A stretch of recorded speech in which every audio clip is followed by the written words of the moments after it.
العميد هو الحبيب الذي ترجى شفاعته لكل حول من الأهوال مقتحمين لا إلى الله بل مستمسكون به مستمسكون بحمد غير منفصمين وقد نبينا بخلق وبخلق ولم يدانوا بعلم ولا كرم وكل من رسول الله ملتمس فرقا من أنبار أو رزقا من الديم وهو بكون عنا وهو بكون لديه كحدهم من نزهة العلم أو من شدة الحكم وهو الذي تم معنى وصورته ثم صفه حبيبا بارئ النسب منزه شريك في محاسنه فجوار الحسن فيه غير منكسب دعما دعت النصارى بنبيه واحكم بما شئت من فيه واحتكمي وانسب إلى ذاته ما شئت من شرفي وانسب إلى ذاته ما شئت من عظمي فإن فضل رسول الله ليس له حد فيرب عنه ناتك بفمي لو نسبت قدرا وآياته عظما أحسنه هنا ينادى لسلم لم يبتلن بمتع نقول به يغشى علينا فلم نرتب ولا نائمين صلى الله عليه عائر وراء فهم معنى فليس يرى في القرب والبعد غير منفهم فشمس تجهر للغيب من موت صغيرة وتقل طرفا من أمامي وكيف يملك بالدنيا حقيقته قوم يمتسل عنه بالحلم فمبلغ العلم بأنه بشر وأنه خير خلق الله كلهم وكل من أنذر الرسل الكرام بها فإنما اتصل من نوره بهم فإنه شمس فلتهم كواكبها يظهرنا أنوارها للناس في الظلم أكرم بخلق نبي زانه خلق بالحسن مشتمل بالبشر متسم الزر بضرب والبدر بشرف والبر بكرم والدر في حمم كأنه وهو فرد في جلالته في عسكر حين ترقه وفي حشم كأنما اللؤلؤ المكنون في صدف من معدن منتك منه ومبتسم لا طيب يعدل تربا ضم عظمه طوبى لمنتشك منه وملتثم مولاي صل وسلم دائما ابدا على حبيبك خير الخلق كلهم اللهم صل وسلم وبارك عليه وعلى آله أبانا مولده أنت بأنصره يطيب مبتدأ منه ومقتتم يا منتهى الرأس فيه الفرس أنه قد أنذر بحلول البؤس والنقم وبثائر ونكسر وهو منصدع كسمن أصحاب كسرى غير ملتئم والنار خادمة الأنفاس من أسف عليه والنهر ساهل عين من سدمي وسأس وتأت غادت حيرتها ورد والدها بالبيض بنظمي كأن بالنار ما بالماء من بلد حسنا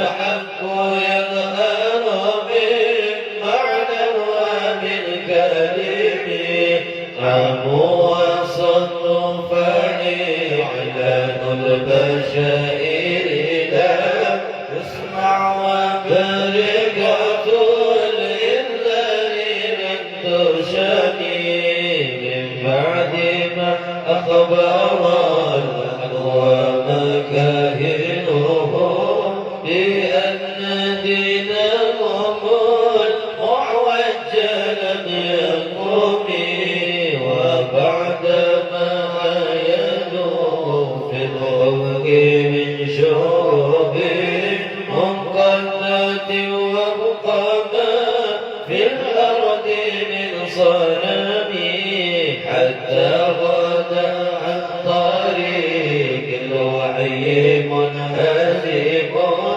دين الشياطين وإكرام منهزم كأنهم هربان أبطال أبرهة أو عسكرا بالحصى من راحتي رومي نبذا به بعد تسبيح ببغنهما نبذا مسبح من عشاء مرتكب مولاي صل وسلم دائما أبدا على حبيبك خير الخلق كلهم صل وسلم وبارك عليه وعلى آله اللهم صل وسلم وبارك عليه وعلى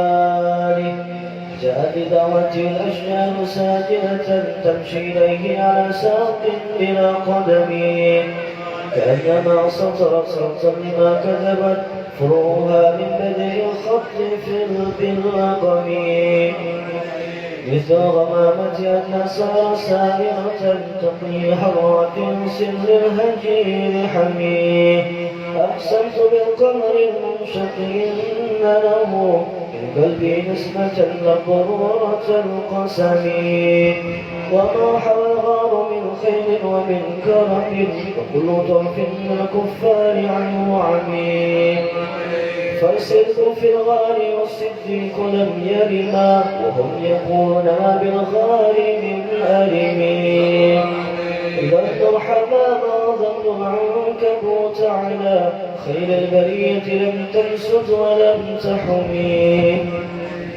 وقاية الله أغنى عن مضافة من الدروع وعن عاد من الوطن ما سمى الإباء ضيما واستجرت به إلا ونرت جارا منه لم يضمي ولك مسلط الدارين من يده إلا سلمتن لنا خير مستلمي لا تنكر الوحي من رؤياه إن له قلبا إذا نامت العينان لم ينمي وذاك حين بروغ من نبوته فليس الإنكار فيه حال محتلم تبارك الله روح بمكتسب ولا نبي على غيب بمتهم كم أقرأت رسلا بنفس راحته وأطلقت غيبا من ربغة الأمم وأحيت السنة الشهباء دعوته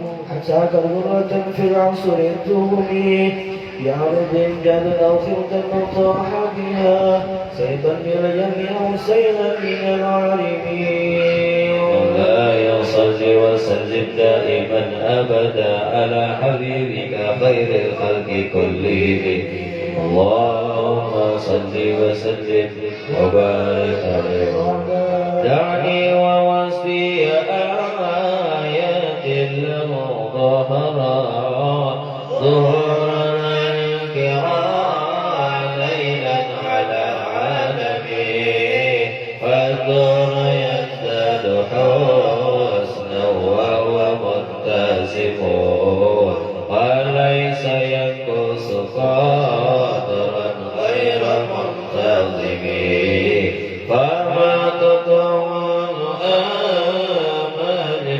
إلى ما فيه من كرم الأخلاق والشيم آيات حكيمنا الرحمن محدثة قديمة صفة الموصوف بالكتاب لم تقترن بزمان وهي تخبرنا عن المعاد وآنعات وعن إرم دامت لدينا ففاق كل معجزة إلى النبيين إذ جاءت ولم تدمي محكمة فما تبكين من شبه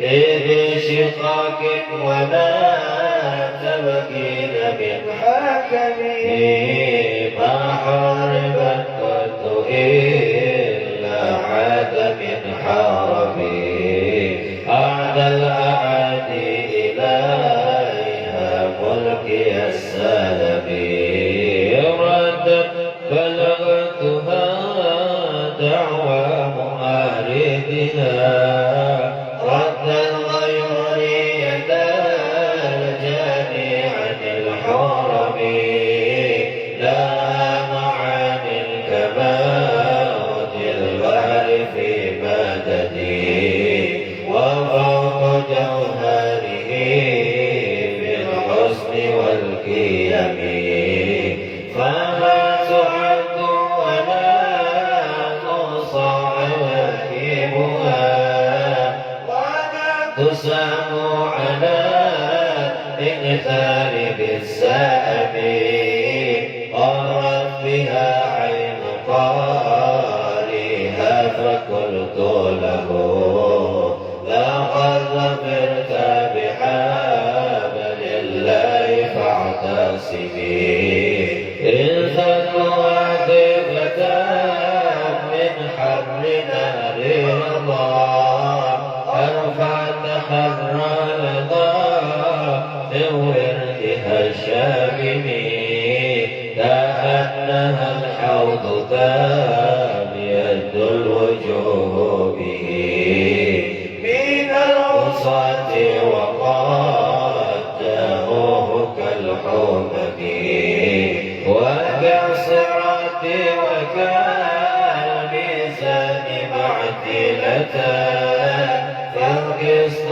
من غيرها في الناس لم يكن لا تعجبا لحصود راح ينكرها تجاولا وهو عين الحالك الفاهم قد تنكر عين ضاء الشمس من رحمته وتنكر الدم طعم الماء من سقمه مولاي صل وسلم دائما أبدا على حبيبك خير الخلق كلهم اللهم صل وسلم وبارك عليه وعلى آله.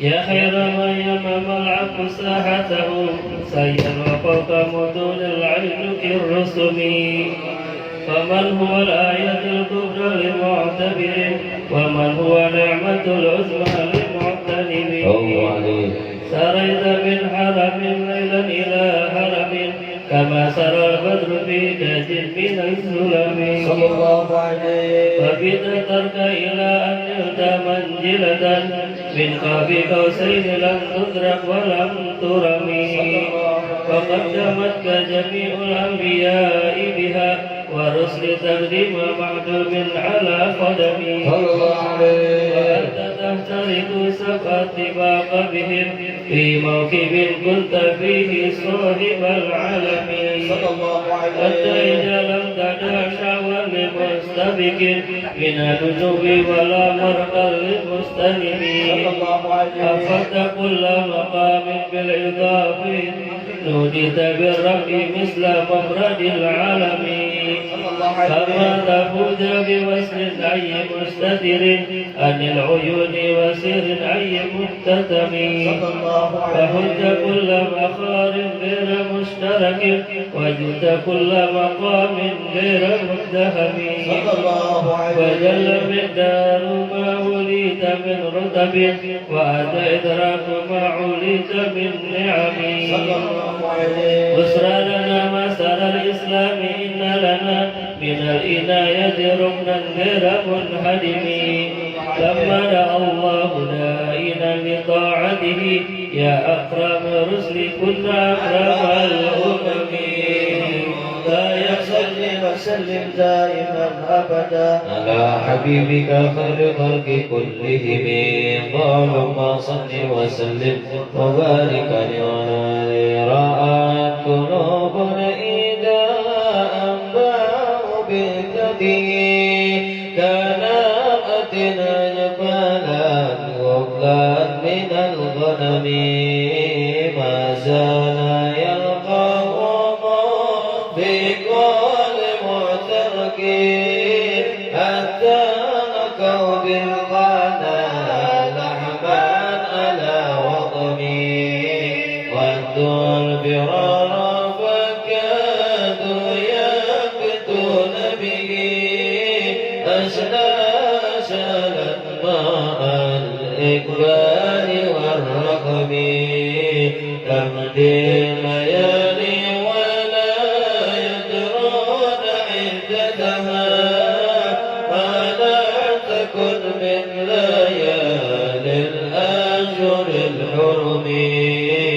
كأن برهن ضيف حل ساعته بكل كرم إلى لحم الإذا كرمي يجور بر القميص فوق سابحتي يرمي بموج من الأبطال منتقم من كل منتدب لله محتسب يسلو بمستحسن للكفر مصطلم حتى غدت ملة الإسلام وهي به من بعد غربتها موصولة الرحم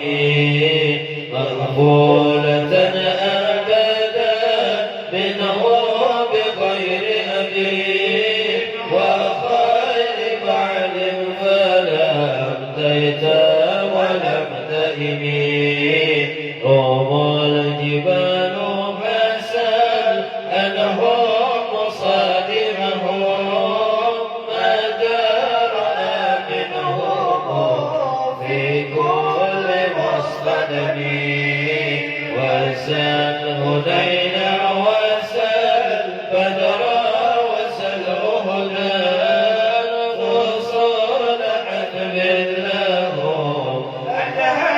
من الوخم المصدر البدء قمرا بعدما ورد من العدا كل مسود من العلم والكاتبين بصبر الخاتمة تركت أكلامهم أرفع جسم غير منعجم شاكي سلاي لهم سما تميزهم والواد يمتاز بالسما من السلم ضد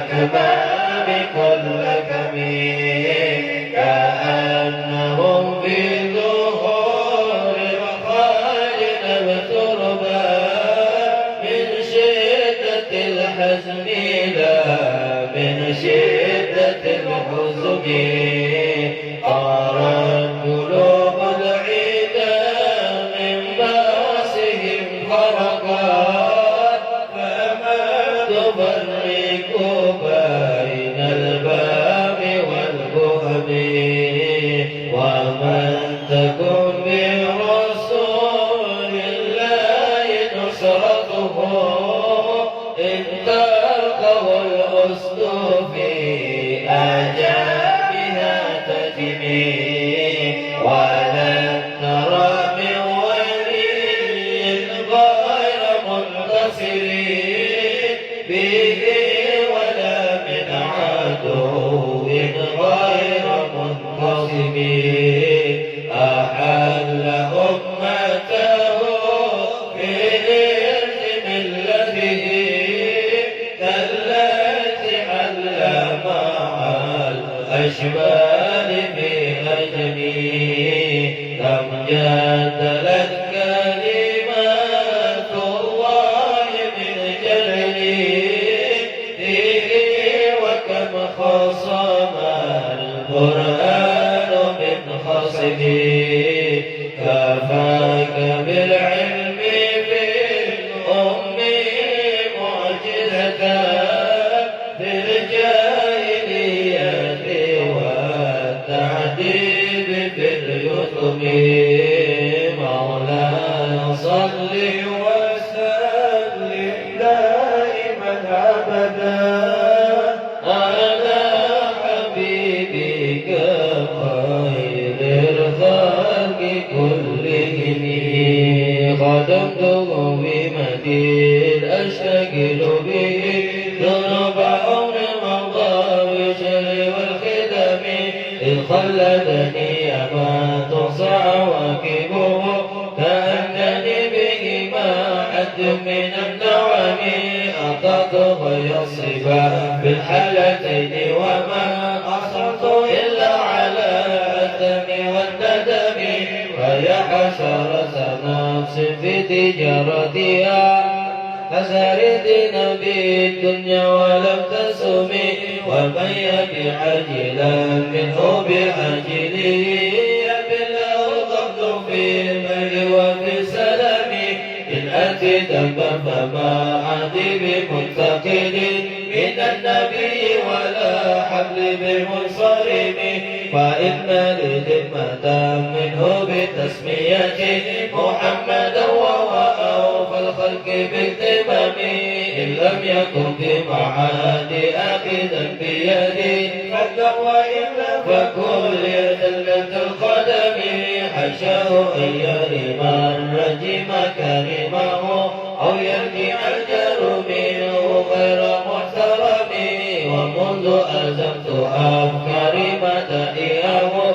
وجدته للخلاص خير مرتزم ولن يفوت الغنى منه يدا تربا إن الحيا ينبت الأزهار في الأكم ولم أرد زرة الدنيا التي اقتطبت يد زهير بما أثنى على عربي وأكرم الخلق ما لمن ألوذ به سواك عند حلول الحديث الأمين ولن يذكر رسول الله جاءك به إذا الكريم تجلى باسم منتقم فإن من جودك الدنيا وضرتها ومن علومك علم اللوح والقلم يا نفس لا تقنطي من زلة عظمت إن كبائر في الغفران كالأمم لعل رحمة ربي حين يقسمها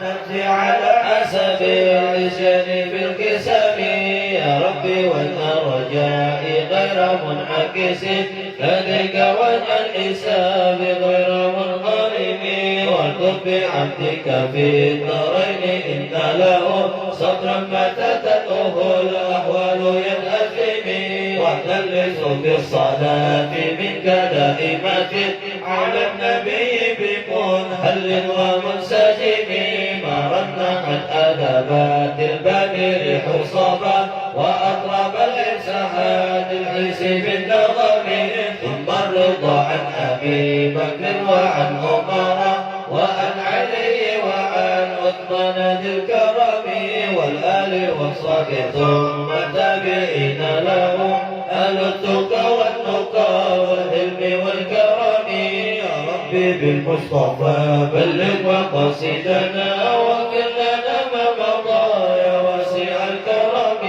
يا ربي بالمصطفى بلغ وقصدنا واغفر لنا ما مضى يا واسع الكرم يا ربي بالمصطفى بلغ وقصدنا واغفر لنا ما مضى يا واسع الكرم واغفر إلهي لكل المسلمين بما يتلو بالمسجد الأقصى وبالحرم بجاه من بيته في طيبة حرام واسمه قسم من أعظم القسم وهذه وردة مختلقا ختمت والحمد لله ببدء وبختم أبيتها قرأة 60 مع 100 فرج فيها كربنا يا واسع الكرم أبيتها قرأة 60 مع 100 فرج فيها كربنا يا واسع الكرم أبيتها قرأة 60 مع 100 فرج فيها كربنا يا واسع الكرم يا ربي واختم لقارئها وسامعها بحسن خاتمة يا منجي الأمم والمسلمين جميعا كلما ثريت آمن تذكر جيران بذي السلام محمد أشرف الأعراب والأجم محمد خير من يمشي على القدم محمد بسيط المعروف جميعه محمد صاحب الإحسان والكرم محمد تاج رسل الله قاطبتنا محمد صديق الأقوال والكلام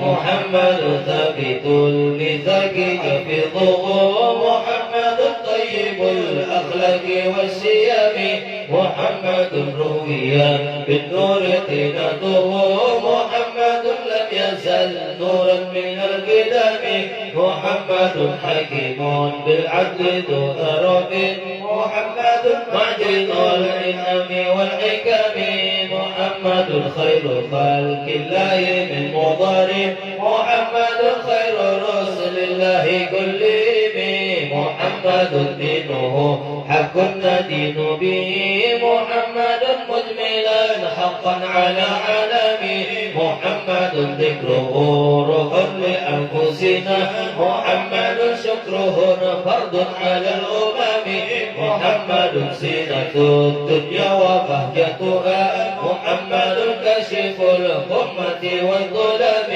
محمد سيد طابت مناكبه محمد صاغه الرحمن بالنعم محمد صفوة البر وخيرته محمد طاهر من سائر التهم محمد ضاحك بالضيف مكرمه محمد جاره والله لم يضم محمد طابت الدنيا ببعثته محمد جاء بالآيات والحكم محمد يوم باس الناس شفيعنا محمد نوره الهادي من الظلم محمد قائم لله ذو همم محمد خاتم للرسل كلهم يا رب صل على المغدر من مضر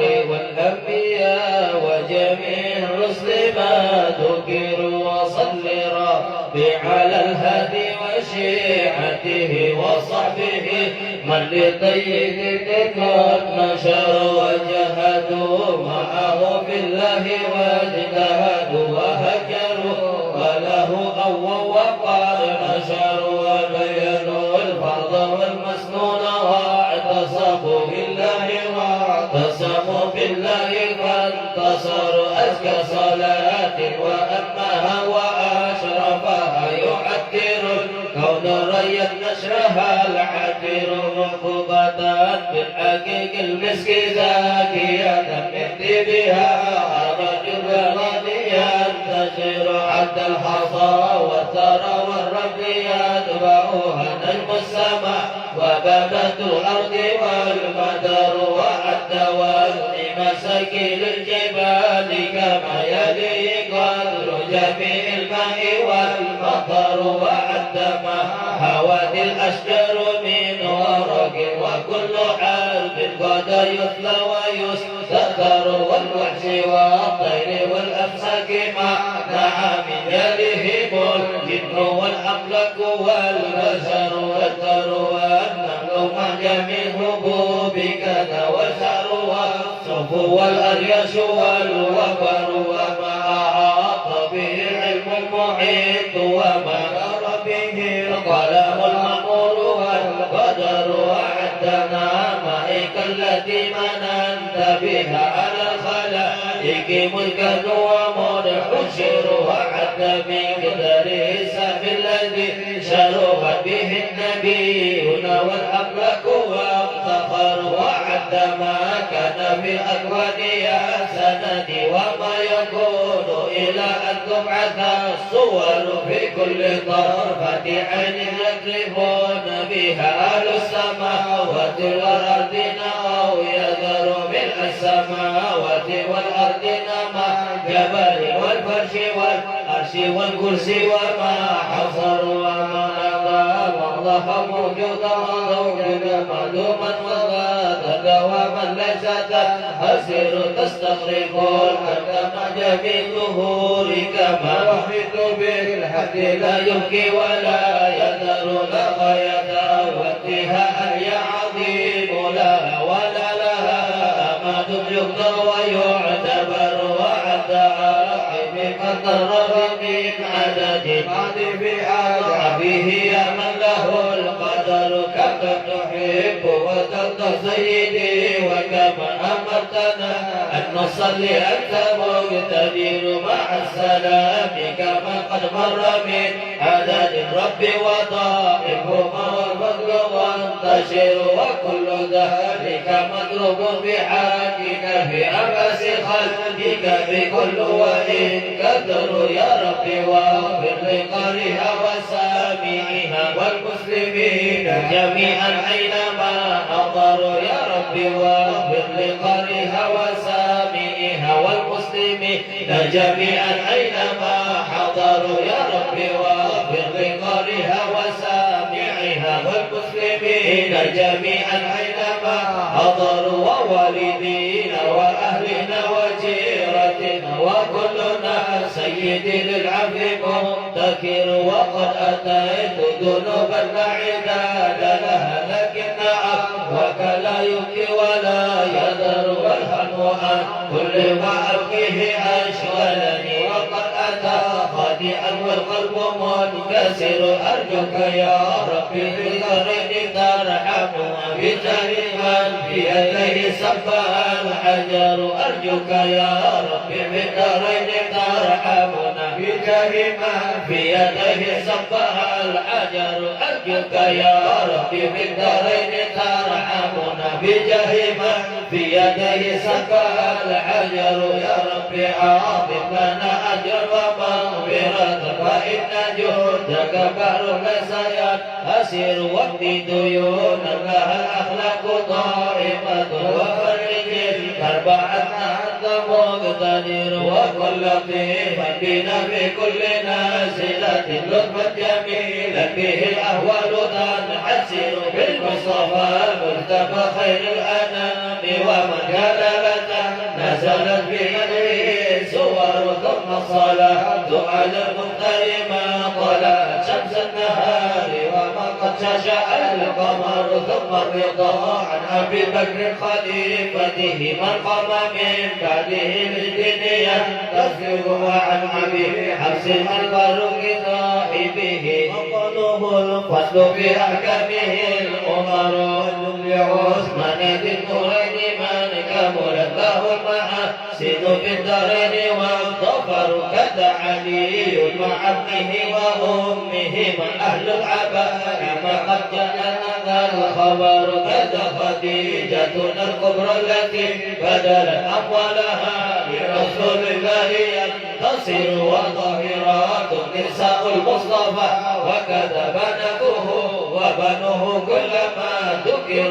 سعد سعيد بن عوف طلحة وأبو عبيدة وزبير سنة غرر وحمزة وكذا عباس سيدنا ونسله الأمر منزلا به الخيار والآل والصف والأتباع قاطبة من جن ليلة يدي أو بدا سهر مع الرضا منك بأفو وعافية وحسن خاتمة أن ينقضي الأمور.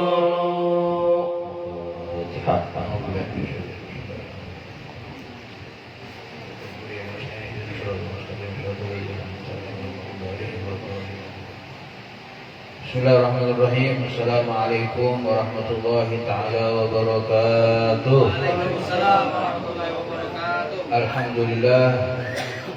Alhamdulillahilladzi bi ni'matihi tatimmu shalihat wa ashhadu an la ilaha illallah wahdahu la syarika lah wa ashhadu anna sayyidana Muhammadan abduhu wa rasuluhu la nabiyya ba'dah.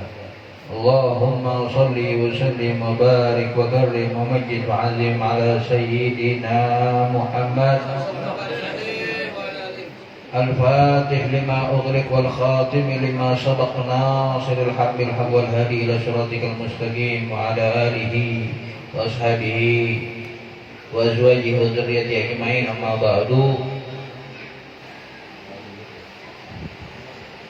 Segala puji bagi Allah Subhanahu wa Ta'ala yang senantiasa memberikan taufik, hidayah, inayah kepada kita sehingga kita di malam hari ini dikumpulkan oleh Allah Subhanahu wa Ta'ala di dalam perkumpulan yang insya Allah dengan perkumpulan ini kita akan mendapatkan kebahagiaan dunia sampai akhirat. Amin ya rabbal alamin. Yang ulun hormati, yang ulun muliakan, ulun ta'zimi segenap para habaib. Alhamdulillah hadir bersama kita orang tua kita Habib Ahmad Al-Habsyi, Habib Abdurrahman Bahashim, Habib Ahmad bin Ali Al-Hamid, Habib Yasir, Habib Nizar, Habib Rafiq Al-Qadri, Habib Syekh Al-Hinduan dan habaib yang lainnya yang tidak bisa saya sebutkan namanya satu persatu. Yang ulun hormati, yang ulun muliakan, guru-guru, guru Ardan, guru Syarif dan guru-guru yang lainnya, para hadirin hadirat yang dirahmati oleh Allah Subhanahu wa Ta'ala, bahwasanya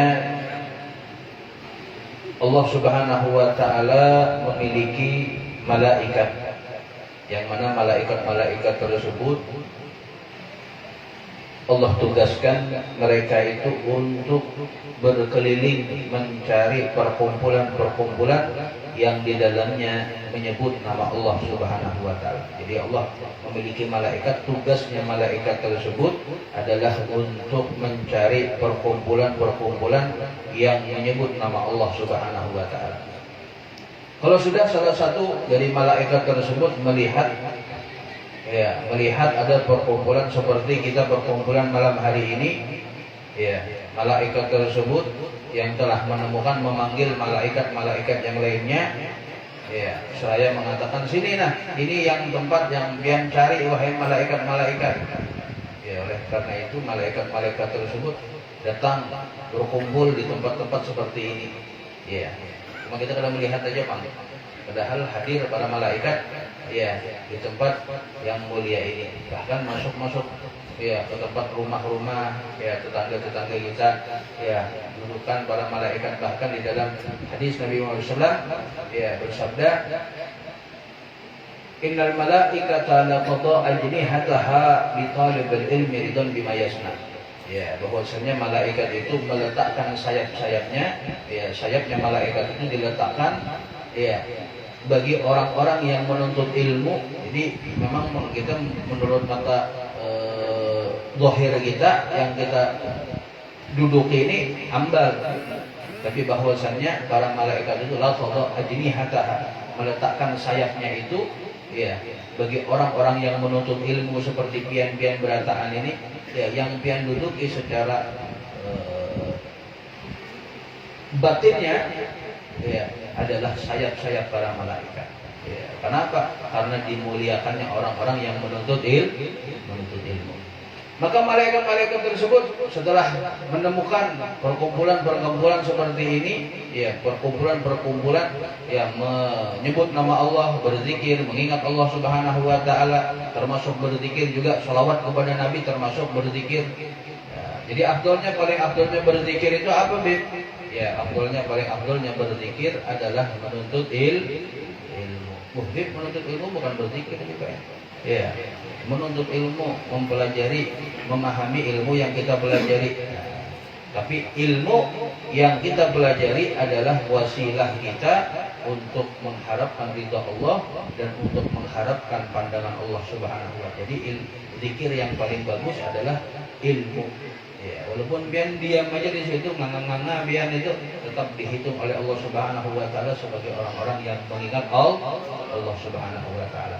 Kemudian apa? Kemudian para malaikat itu ya melihat perkumpulan tersebut, dipanggil malaikat-malaikat yang lainnya untuk berkumpul di sini.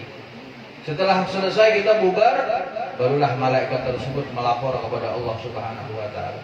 Ya Allah, ya bahwasannya Allah berkata kepada malaikat-malaikat tersebut, "Ma fa'ala ibadi?" Apa yang dilakukan oleh hamba-hambaku? Apakah kalian menemukan hamba-hambaku? Kata malaikat, "Na'am." Ya, wajadnahum yadhkuruna. Kami mendapati mereka sedang menyebut namamu, mengingat Engkau ya Allah. Maka Allah Subhanahu wa taala berfirman kepada para malaikatnya, hal ra'auni, apakah mereka sudah pernah melihatku? Hamba-hambaku tuh menyebut nama Allah. Ya, kita menyebut ya Allah, ya. Kita baca Yasin, kita menyebut nama Allah, Subhanallah, Allahu Akbar, La ilaha illallah, kita menyebut nama Allah. Kata Allah berkata kepada para malaikatnya, hal ra'auni, apakah mereka menyebutku itu, pernahkah mereka melihatku? Maka malaikat mengatakan, la yara, ya, haula lam yarauka, mereka belum pernah melihatmu ya Allah. Fa kaifa law ra'auni, kata Allah Subhanahu wa taala. Terus kayak apa? Seandainya hamba-hambaku yang di dunia itu melihatku, kayak apa mereka? Maka malaikat mengatakan, kalau mereka melihatmu ya Allah, maka mereka akan bertambah, ya, bertambah mengingatmu, bertambah menyebutmu, bertambah rasa rindunya kepadamu ya Allah. Kemudian Allah mengatakan kepada malaikatnya, ya, para malaikat tersebut apa? Ma yas'aluni, apa yang mereka minta dariku. Ya. Apa yang kita minta kepada Allah Subhanahu wa taala? Yang kita minta adalah agar kita dimasukkan ke dalam surganya Allah Subhanahu wa taala. Maka para malaikatnya itu mengatakan kepada Allah, ya Allah, ya haula, ya bahwasanya hamba-hambamu ini yuridunal jannah, mereka menginginkan masuk ke dalam surga. Ya, kita sholat, habis kita bulan puasa itu biasanya apa kita tadi itu? Bulan puasa biasanya Allahumma inna nas'aluka ridhaka wal jannah wa na'udzubika min sakhatika. Begitu juga tadi kita habis baca Ratibul Haddad, ya akhir daripada Ratibul Haddad, Allahumma inna nas'aluka ridhaka wal jannah wa na'udzubika min sakhatika wan nar. Ya Allah, kami minta kepadamu keridhaanmu dan minta kepadamu surga, dan kami minta perlindungan kepadamu dari murka dan dari neraka. Ya, jadi kita baca rotib haddad tersebut, ya, kita mengatakan Allahumma inna nas'aluka ridhaka wal jannah wa na'udzubika min sakhatika wan nar. Oh hamba-hambaku, apa yang mereka inginkan, apa yang mereka minta dariku, kata Allah Subhanahu wa taala. Yas'alunakal jannah ya Allah, kata malaikat melapor kepada Allah, mereka minta kepadamu, minta surga ya Allah, biar mereka dimasukkan ke dalam surgamu ya Allah. Kaifa law ra'auha, bagaimana seandainya mereka melihat surga? Apakah pernah mereka melihat surga? Mereka minta masukkan ke dalam surga, apakah pernah mereka melihat surga? Kata para malaikat, la ya Rabb, wahai Tuhan ya Allah, mereka belum pernah melihat surga. Wa kaifa law ra'auha, bagaimana kalau mereka melihat surga? Ya. Bagaimana kalau mereka melihat surga? Kata malaikat bahwasanya kalau mereka melihat surga ya Allah, maka mereka akan bertambah permohonan, permintaan dan semakin mendekat kepada-Mu ya Allah. Kemudian Allah mengatakan lagi kepada malaikat, apa yang mereka minta dariku? Perlindungan apa? Mereka minta dilindungi dari apa? Ya, maka malaikat mengatakan mereka meminta perlindungan darimu daripada neraka-Mu ya Allah. Mereka ingin dijauhkan dari neraka, mereka ingin dibebaskan dari siksa neraka ya Allah. Maka Allah mengatakan kepada para malaikat, ra'auha, apakah mereka pernah melihat neraka? Mereka minta perlindungan dari neraka kepadaku. Apakah mereka pernah melihat neraka? Kata para malaikat, la ya Rabb, mereka belum pernah melihat neraka ya Allah. Kayak apa seandainya mereka melihat neraka, kata Allah Subhanahu wa taala. Ya. Maka malaikat mengatakan, kalau mereka melihat neraka, maka mereka akan bertambah meminta permohonan kepada-Mu agar dijauhkan dari murka dan daripada neraka. Maka Allah mengatakan, humul qaum la yashqa bihim jalisuhum. Mereka adalah kaum, wahai malaikatku, bersaksilah bahwasannya aku mengampuni semua dosa mereka. Semua dosa kita diampuni oleh Allah Subhanahu wa taala. Jadi menghadiri majelis seperti ini nih, ya, paling sedikitnya yang kita bawa pulang adalah apa? Diampuni dosa kita oleh Allah Subhanahu wa taala. Alhamdulillah. Karena hajat kita, salah satu hajat yang terbesar kita adalah diampuni segala dosa kita oleh Allah Subhanahu wa taala.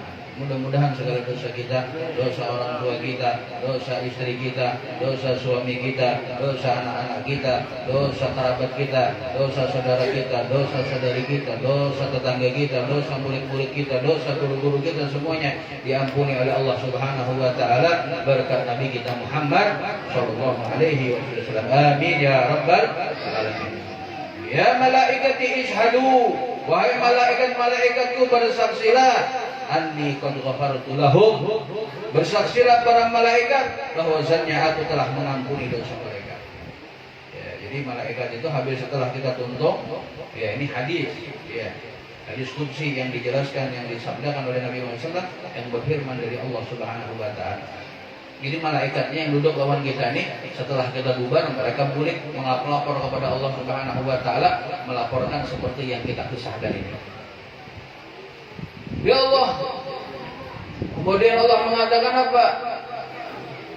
Anni qad ghafartu lahum. Ketahuilah wahai malaikat, saksilah kalian sebagai saksi wahai malaikat, aku telah mengampuni dosa mereka. Kemudian malaikat ada yang nyeletuk, ya Allah, ada sebagian, ada di antara mereka yang hadir di dalam majelis zikir. Ini bukan hadir majelis zikir, cuma ada urusan lawan orang yang hadir di dalam majelis zikir tersebut. Karena hendak buliknya, ya, hendak bulik, karena ada janji lawan orangnya yang sedang hadir di majelis zikir, maka ini duduk menunggui. Ini kada ada tujuan untuk hadir majelis seperti ini.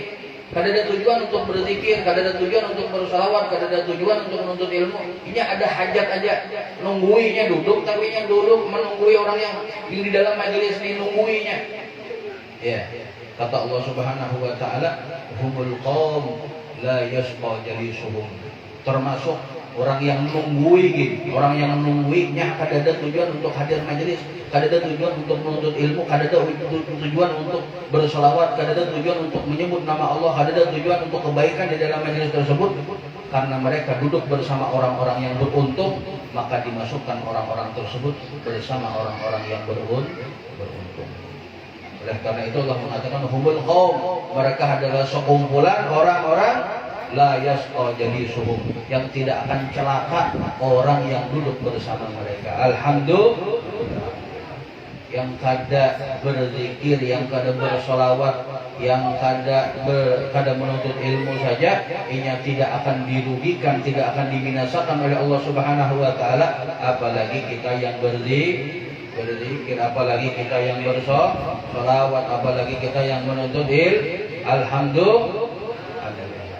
Mudah-mudahan Allah Subhanahu wa taala yang memberikan kepada kita keistiqomahan di dalam menghadiri majelis di mana saja, mau hadir majelis di sini kah, di wadah guru Rusdi kah, di wadah guru Ahmad Zaini kah, di wadah Habib Muhammad kah, di masjid kah, di Langgar Al-Wasilah kah, di mana saja ada majelis zikir, majelis sholawat, ya, majelis maulid, ya, majelis taklim, hadiri. Ya, dan mudah-mudahan istiqomah sampai akhir hayat kita, senantiasa kita istiqomah di dalam majelis-majelis seperti ini. Karena apa? Tidaklah kita keluar dari majelis seperti ini melainkan dosa kita diampuni oleh Allah Subhanahu wa taala. Itu hebatnya majelis seperti ini. Ya, bahkan semakin dekat hari kiamat, semakin banyak majelis-majelis seperti ini. Ya, semakin banyak majelis-majelis yang seperti ini. Alhamdulillah. Para hadirin hadirat yang dirahmati oleh Allah Subhanahu wa taala, ya, bahwasannya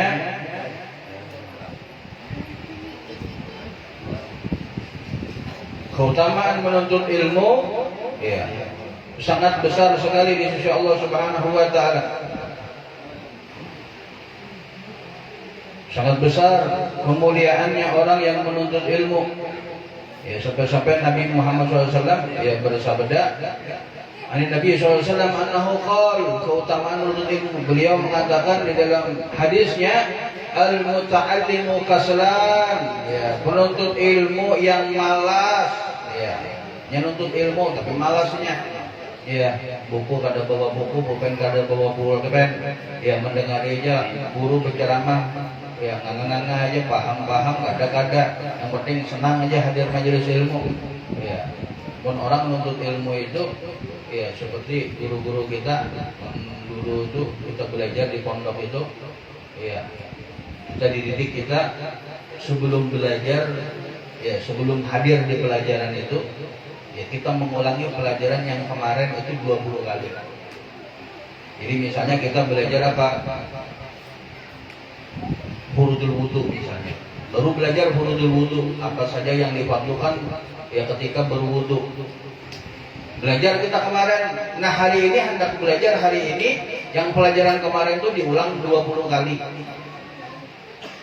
Nah, itu yang penuntut ilmu yang bujur-bujur mulut kita ini, ya, termasuk penuntut ilmu yang kaslan, ya.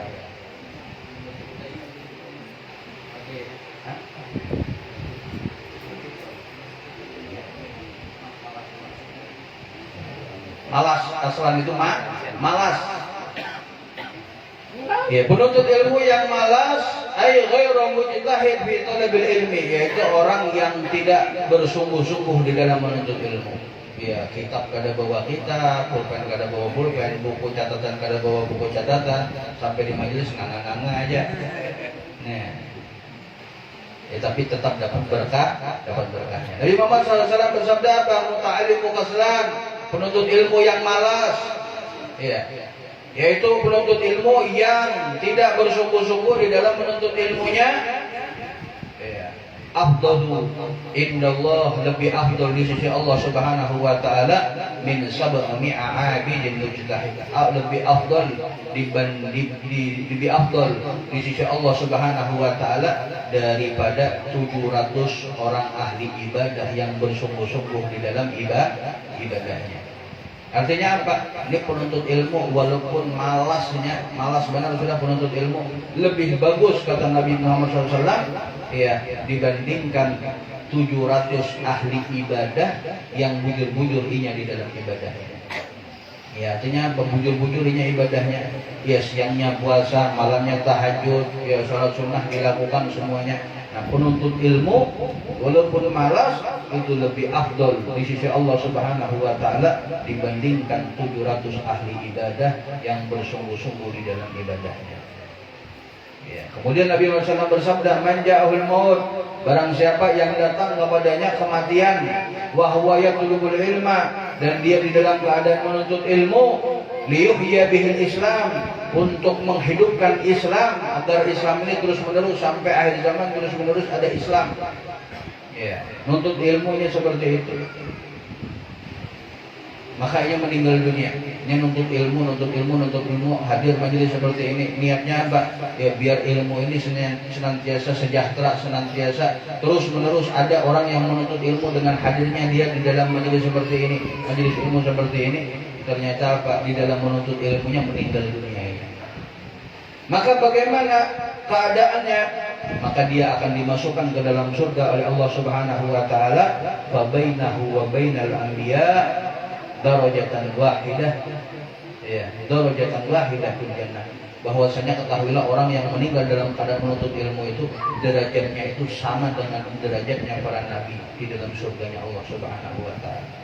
Ya, sama derajatnya. Artinya para nabi masuk ke dalam surga mana? Surga Firdaus, Firdausil A'la, Firdaus yang paling tinggi. Nah, maka orang yang meninggal dalam keadaan menuntut ilmu dimasukkan ke dalam surga yang paling tinggi di sisi Allah Subhanahu wa taala, berkumpul dengan surganya para nabi-nabi yang mulia.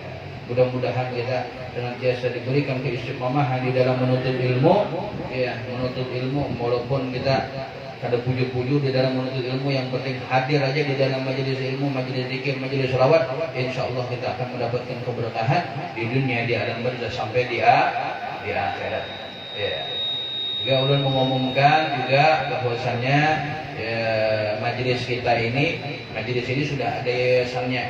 Ya, majelis ini sudah ada ya yayasannya. Jadi insyaallah yayasan kita akan membuka pendaftaran anak didik, ya, yang mana di dalamnya mempelajari daripada yang pertama memperbaiki akhlak. Ya, karena ulun melihat, memperhatikan di kampung kita Teluk Lerong ini kalau maghrib kekanakan tuh buka sana buka sini. Bermainan ke sana ke sini maghrib ini nah. Maghrib ini adalah waktu yang paling mulia. Buka sana buka sini, bermainan ke sana main ke sini. Maka ulun berinisiatif untuk mengumpulkan kekanakan kita, generasi kita ke depan. Ya, kayak apa generasi kita ke depan kita perbaiki sekarang ini. Ya, kita perbaiki sekarang ini.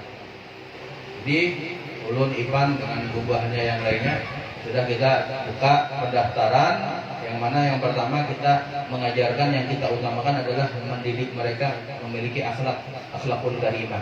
Ya, di antaranya apa? Ya, sopan santun kepada orang tua. Ya, ada namanya kitab Akhlaqul Banin, akhlak bagi orang anak laki-laki. Kayak apa ini?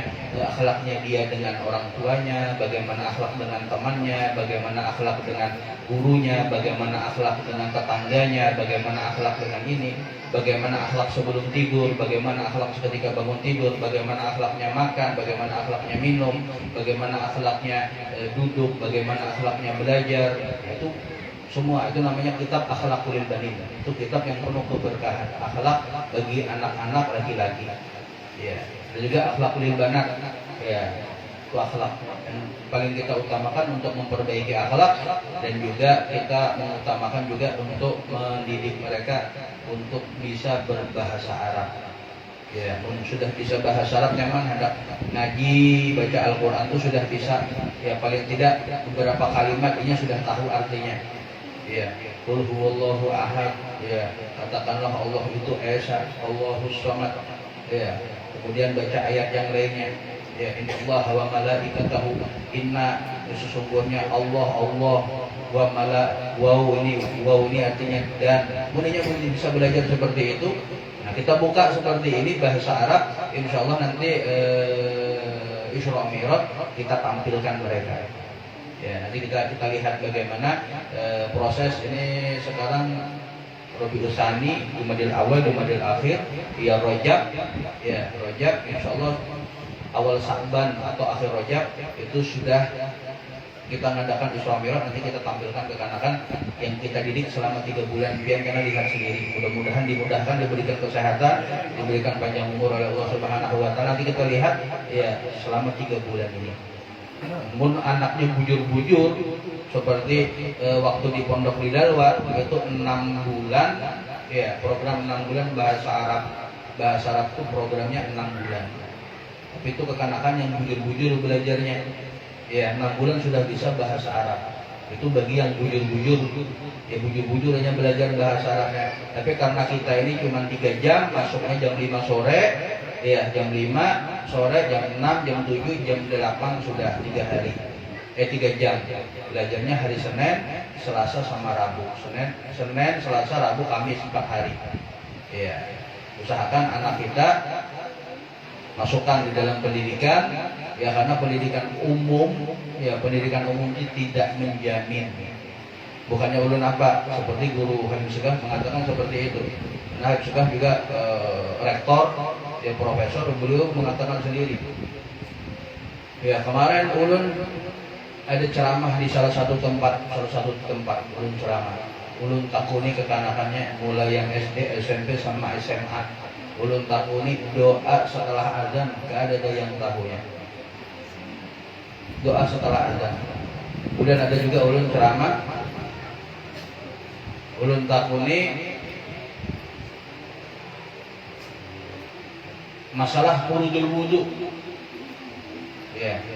Bahkan ulun sempat tanya takuni, ada sempat ulun datangi anak-anak muda di suatu daerah itu, ulun tanyai arkanul Islam, rukun Islam sama rukun iman. Ya, ulun takuni rukun Islam sama rukun iman. Nang aja jawabannya. Ya, kita prihatin bahwasanya rukun Islam, rukun iman wajib kita ketahui. Wajib bukannya sunnah, wajib kita mengetahui rukun Islam, rukun iman, furudul wudu, syurutul wudu, ya sifat wajib bagi Allah, sifat mustahil bagi Allah, sifat jaiz bagi Allah.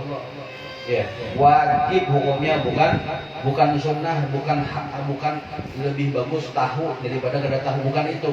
Wajib hukumnya mengetahui furudul wudu, syurutul wudu, arkanus shalah, ya arkanul Islam, arkanul iman, ihsan, sifat wajib bagi Allah, sifat mustahil bagi Allah, sifat jaiz bagi Allah, sifat wajib bagi Rasul, sifat mustahil bagi Rasul. Ya malaikat, tugas-tugas malaikat, para nabi, 25 nabi. Nah, insyaallah nanti di dalam pendidikan kita ajarkan mereka ya untuk fikihnya mungkin pakai Zahirah. Ya Zahirah Musyarrafah karangan Habib Umar Muhammad bin Salim bin Habib. Jadi bagi yang mau mendaftar bisa menghubungi ulun atau menghubungi Ipan. Ya nanti ambil formulirnya sama Ipan, masih belum diolah panah. Insyaallah lah beberapa hari Senin insyaallah panah. Insyaallah. Ya, mudah-mudahan Senin sudah bisa. Terus pendaftarannya ditutup tanggal 21. Jadi sampai tanggal 20 aja. 20 Desember 21. Beb, kalau banyak yang daftar, Beb, di atas berapa orang rencananya? Di atas urun rencananya 20 orang. Ya, terima 20 orang. Tapi kalau banyak yang mendaftar, banyak yang mau belajar, ulun cari kontrakan. Ya, ulun cari kontrakan, ulun kontrak untuk belajarnya anak-anak. Ya, ulun, kenapa? Karena ditolak aja, Beb. Ya, kasihan ulun ditolak juga kan. Jadi kita cari kontrakan, mereka bisa belajar di kontrakan situ, ya sambil belajar. Ya. Terus SPP-nya itu 100.000 satu bulan. Untuk apa, Beb? Kebanyakan Beb 100.000. Untuk menggaji guru-gurunya yang ngajar. Jadi satu guru tuh minimal 10 orang. Ya. Jadi sekitar 10 orang dia mendidik, mengajarnya 10 orang. Nah, jadi gajinya itu satu bulannya bisa jadi gurunya dapat 1 juta. Jadi semuanya sepenuhnya 1 juta. 10 orang kan 100 kali 10 berapa? 1 juta. Belum berikan langsung ke guru yang ngajarnya. 1 juta. Kenapa kada gratis nih, Pak? Nukar bensin juga bayar, kan kada bisa sampai pom bensin itu, ya pom bensin sudah diisi, makasihlah lewat, kada lewat. Nukar bensin aja bayar, nukar beras juga bayar, semuanya serba bayar. Kita ambil waktu guru kita ya untuk mengajar di sini, ya juga kita memberikan jasa, termasuk jasa ya untuk biar anak kita ini berkah ilmunya, harus ada timbal balik kepada guru. Jadi karena gurunya mungkin Ustaz Sarif sama Suryansyah nanti yang bantu ngajar di atas, ya minimal satu orang itu sekitar 10 orang. Jadi satu guru ngajar 10 orang. Kalau kebanyakan nanti susah lagi, ya karena setoran hafalannya apa segala macam nanti susah.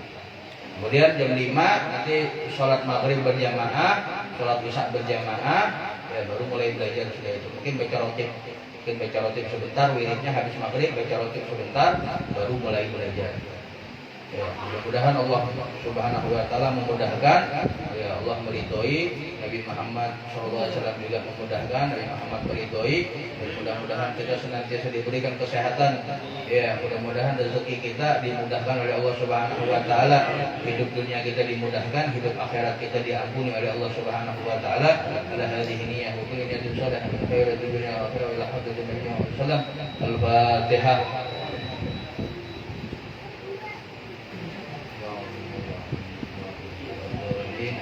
Kita minta tahlil ringkas, ya, tahlil ringkas untuk almarhum Jambran bin Soleh dan Marwiyah binti Sadiri. Ya, juga kerabat kita, orang tua kita, ya kerabat kita, saudara kita, tetangga kita yang sudah meninggal dunia. Mudah-mudahan mereka diampuni oleh Allah Subhanahu wa taala, dirahmati oleh Allah Subhanahu wa taala, diridhoi oleh Allah Subhanahu wa taala. La hadhihi ya qiyatun shalihan min khairatid dunya wal akhirah ila hadratin Nabi Muhammad sallallahu alaihi wasallam. Al-Fatihah.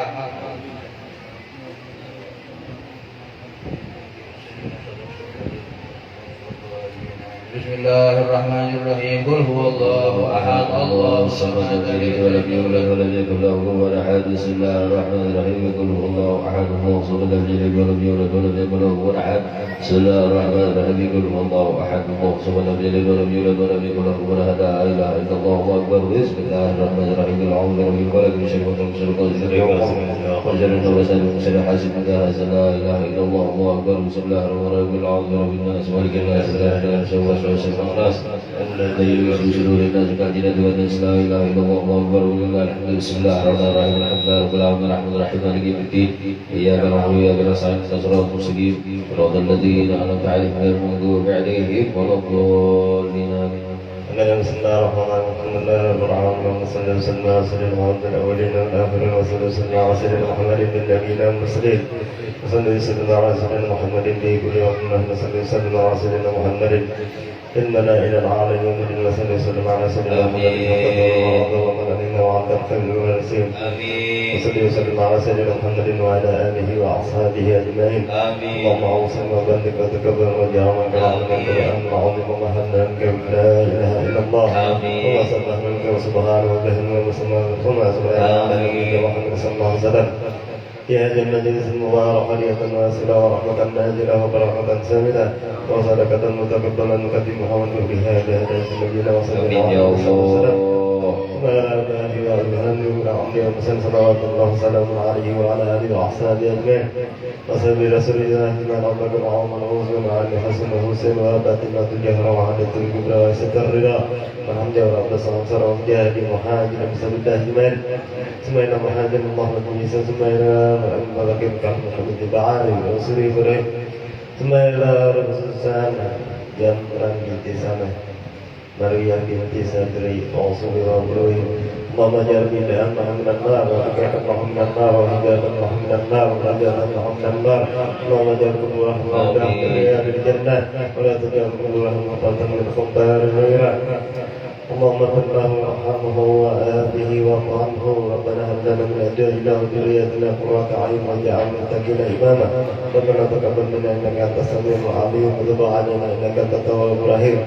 صلى الله على سيدنا محمد وعلى آله وصحبه وسلم. سبحان ربك رب العزة عما يصفون سلام على المرسلين والحمد لله رب العالمين. بسر الفاتحة. بسم الله الرحمن الرحيم.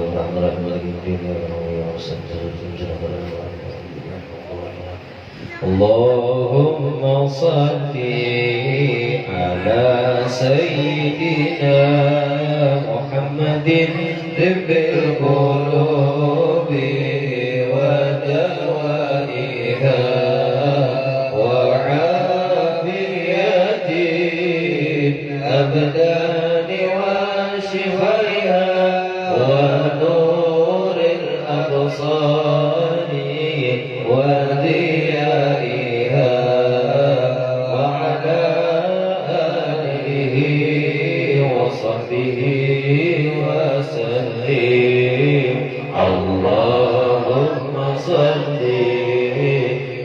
على سيدنا محمد طب القلوب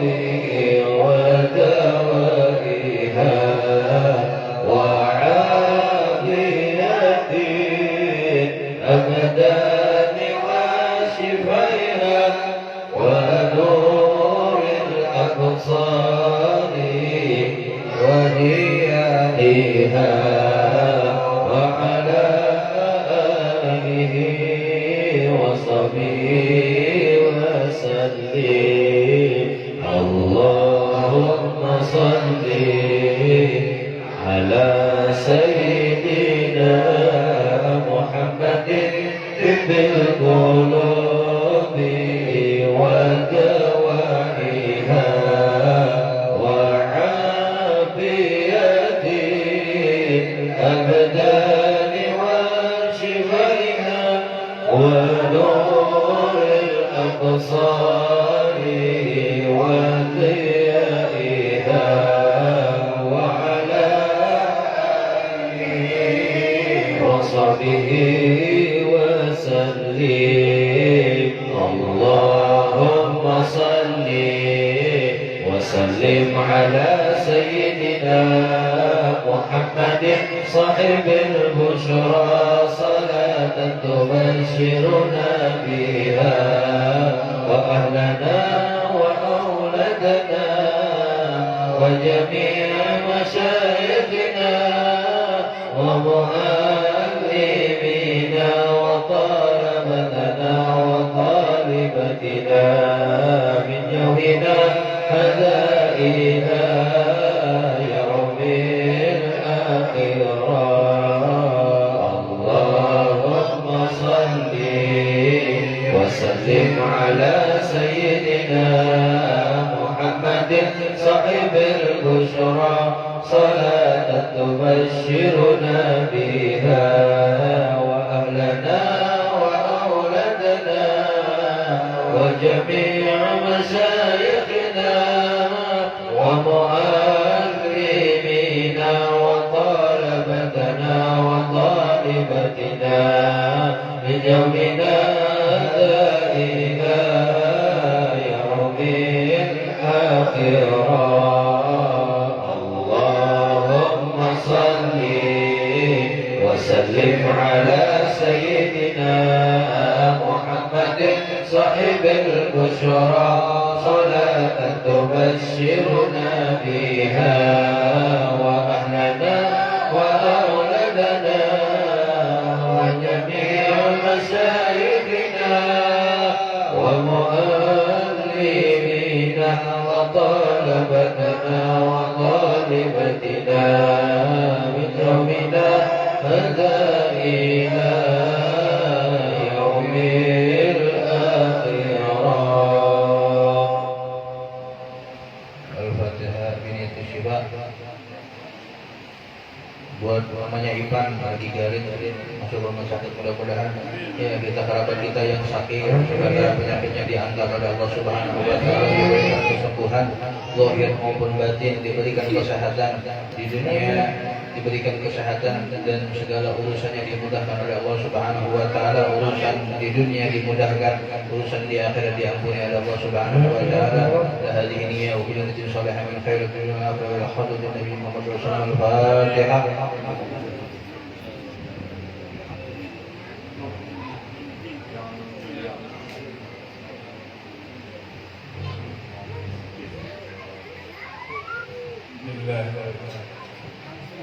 لا إله إلا الله الموجود في كل زمان لا إله إلا الله الموجود في كل زمان لا إله إلا الله الموجود في كل مكان لا إله إلا الله المعبود في كل مكان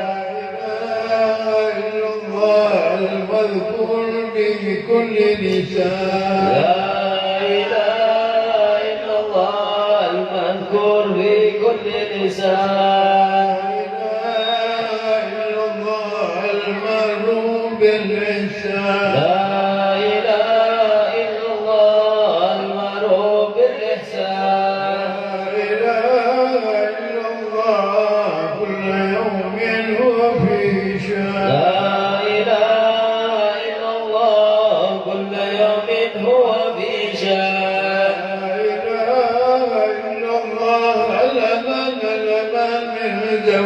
الإيمان لا إله إلا الله لمن من زوال الإيمان من فتنة الشيطان ومن فتنة الشيطان قديم العز يا قديم الإحسان لك علينا من أملك لسان علينا بالإحسان لسانك القدير لسانك القدير يا حنان يا منان يا رحيم يا رحمن يا غفور يا غفار اغفر لنا وارحمنا وأنت خير الراحمين صلى على سيدنا محمد وعلى آله وصحبه وسلم الحمد لله رب العالمين تقبل الله منكم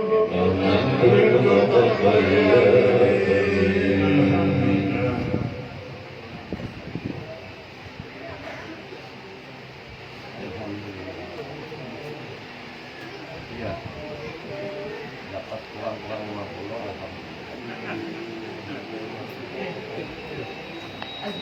alhamdulillah.